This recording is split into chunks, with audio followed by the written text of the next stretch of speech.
आपका स्वागत है हमारे इस YouTube चैनल पर।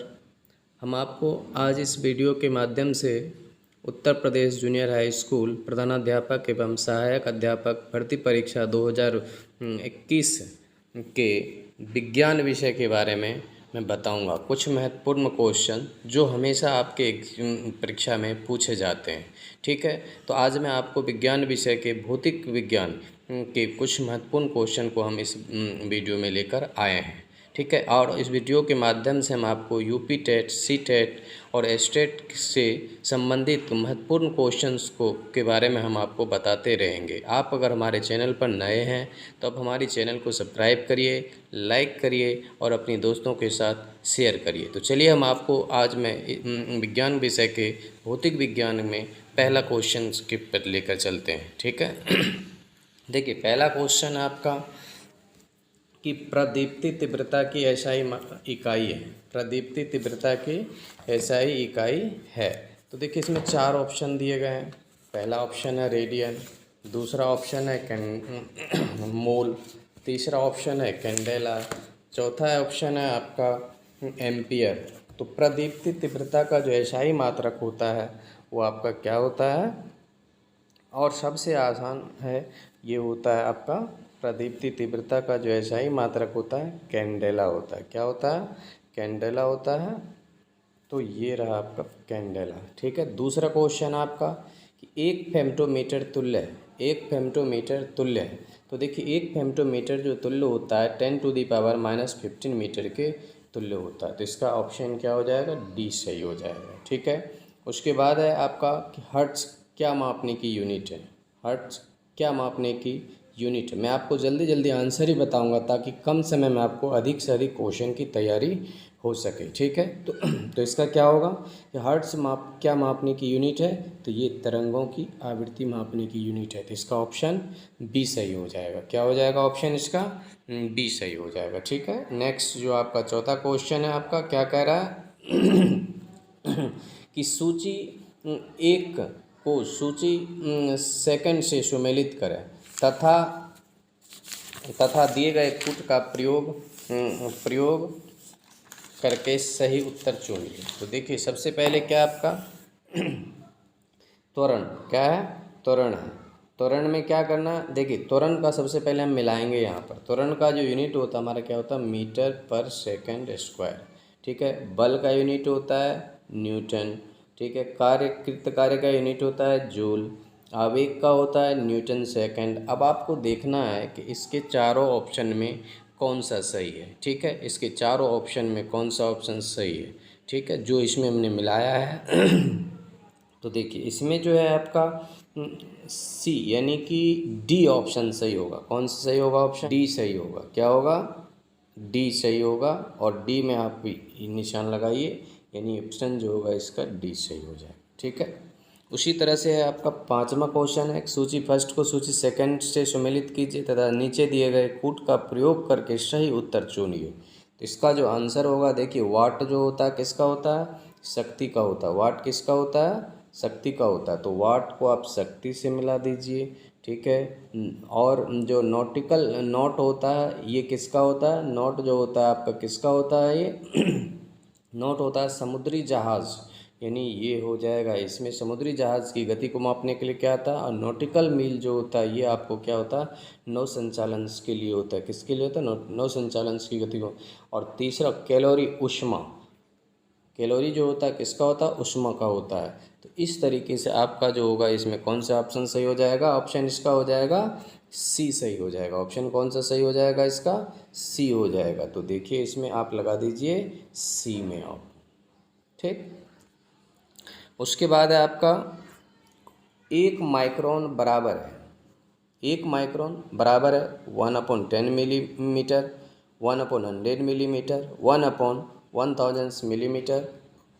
ठीक है तो देखिए, 1 माइक्रोन इक्वल टू सिंपल से होता है मीटर में जो होता है 1 माइक्रोन इक्वल टू जो होता है वो होता है 10⁻⁻6 मीटर में होता है। किस में होता है ये? मीटर में होता है। यहाँ किस में दे रखा है, मिलीमीटर में होता है। तो आपको क्या करना है कि 10⁻⁻6 इंटू 1000 को आप मल्टीप्लाई करेंगे, तो इसका सही आंसर कौन सा हो जाएगा, सी हो जाएगा। कौन सा हो जाएगा, सी हो जाएगा। ठीक है, अब अगला क्वेश्चन देखिए। ठीक है, तो अगला क्वेश्चन आपका कह रहा है कि 1 किलोवाट घंटा का मान होता है, 1 किलोवाट घंटा का मान होता है, क्या होता है। तो इसका जो होता है 1 किलोवाट को आप क्या करेंगे, 1 किलोवाट को 1000 से मल्टीप्लाई करेंगे, क्योंकि 1 किलो में 1000 वाट होता है, और 1 घंटा में 60 मिनट, और 60 मिनट में यानी कि 1 मिनट में 60 सेकंड होता है। यानी 1000 इंटू 60 करिएगा तो ये हो जाएगा 3.6 इंटू 10⁻6 जूल, यानी कि इसका ऑप्शन ए सही हो जाएगा। ठीक है, उसके बाद है आपको 8वां क्वेश्चन कहता है डायनेमो परिवर्तित करता है। डायनेमो क्या परिवर्तित करता है, तो डायनेमो जो होता है आपको डायनेमो यांत्रिक ऊर्जा को विद्युत ऊर्जा में परिवर्तित करता है। तो इसका ऑप्शन नंबर सी सही हो जाएगा।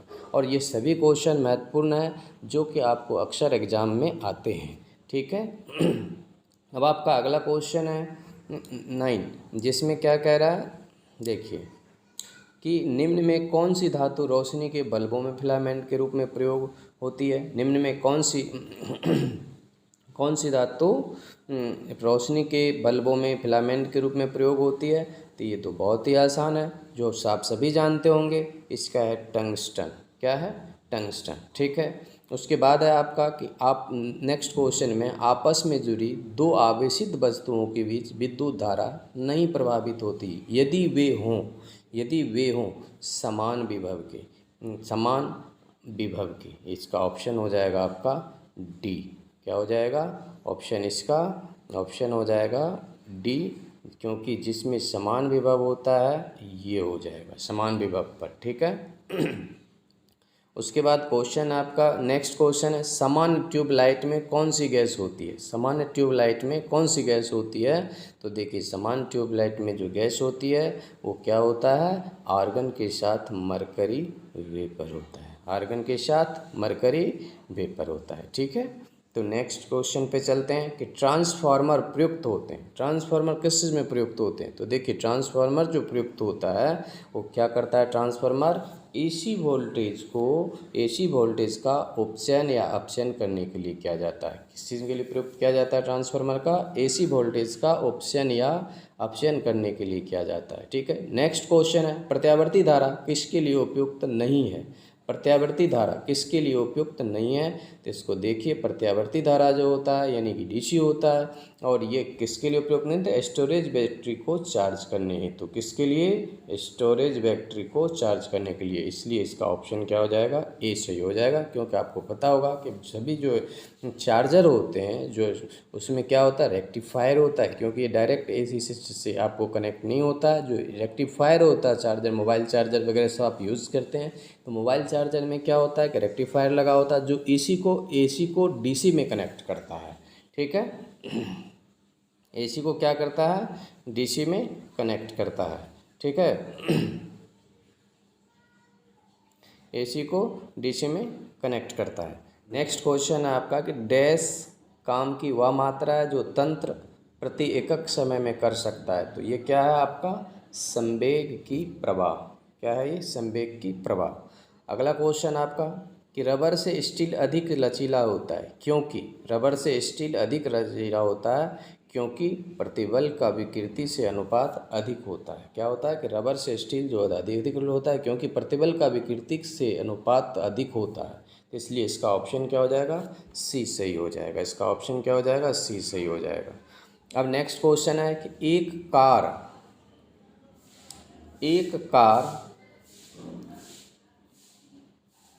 और भरी हुई एक ट्रक रास्ते पर समान गति से चलते हैं। ट्रक से तुलना की जाए तो कार धारण करेगी,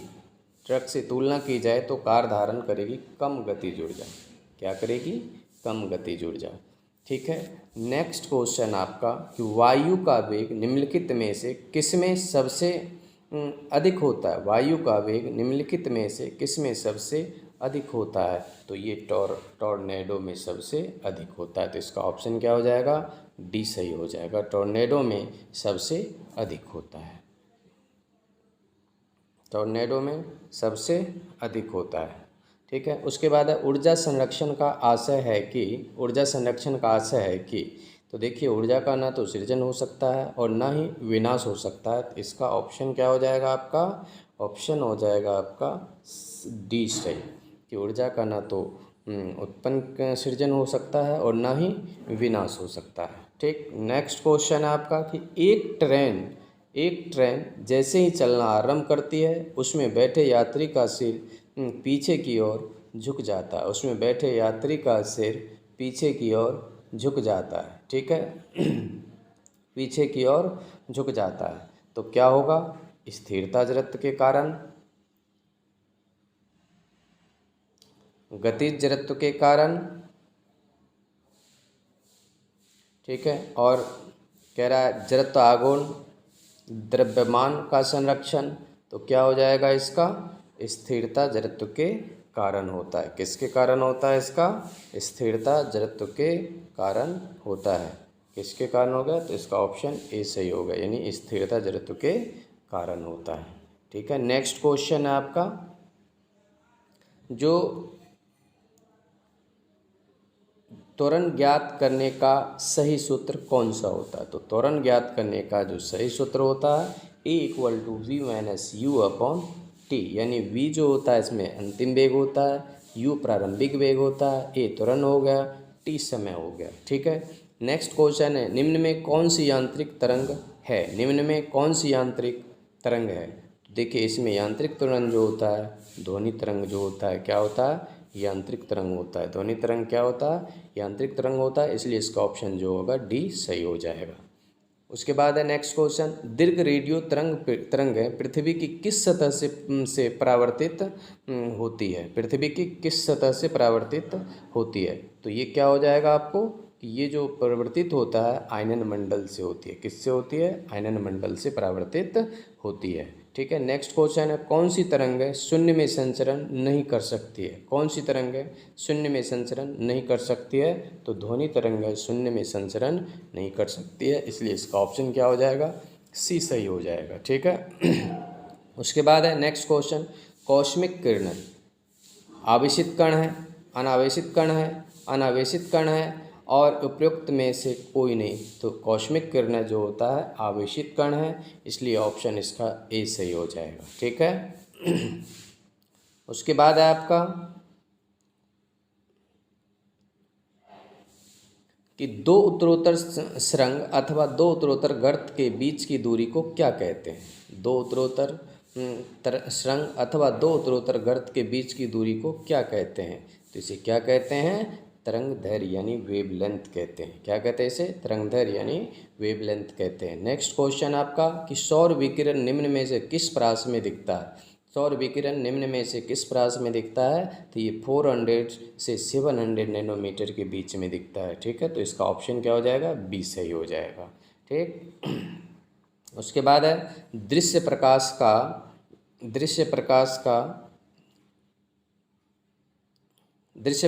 का धैर्यमान प्रसार होता है। दृश्य प्रकाश का धैर्यमान प्रसार होता है। तो देखिए इसका जो हो जाएगा आपको, दृश्य प्रकाश का जो धैर्यमान प्रकाश होता है वो क्या होता है, 390 से 780 नैनोमीटर के बीच होता है। 390 से 780 नैनोमीटर के बीच होता है।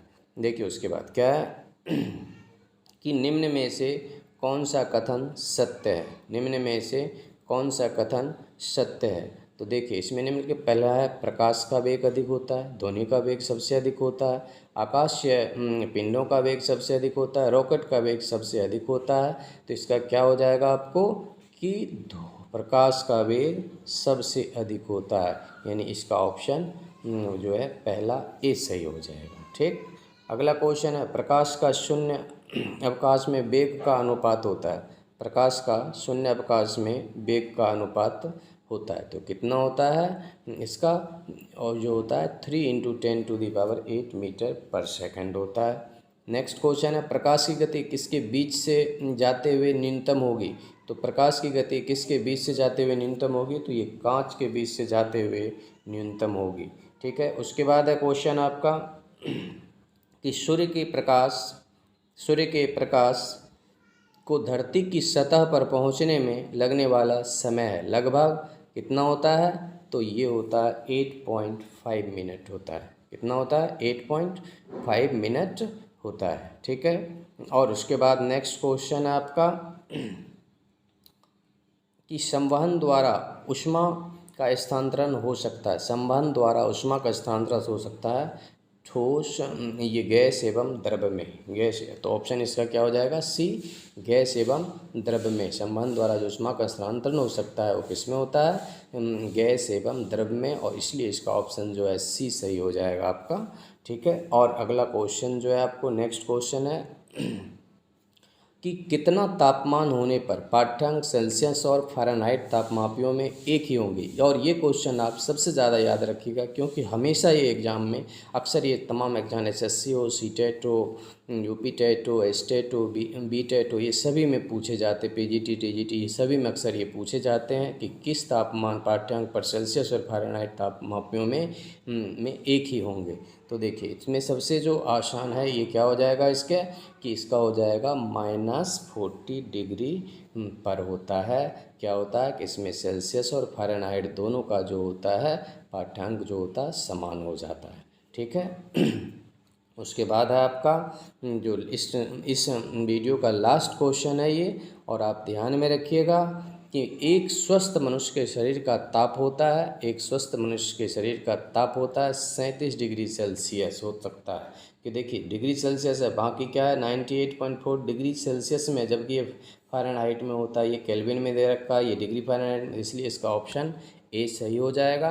और आप हमें इसमें कमेंट करके बताइएगा कि आपने अपने आप कितना सही किया है। ठीक है, और आने वाले वीडियो में आपको हम इससे संबंधित, इस एग्ज़ाम से संबंधित तमाम क्वेश्चन, चाहे फिजिक्स का हो, केमिस्ट्री का हो, बायो हो, ईवीएस हो, हम आगे वीडियो में आपको लेकर आएंगे। ठीक है, तो तब तक के लिए आप सभी को नमस्कार।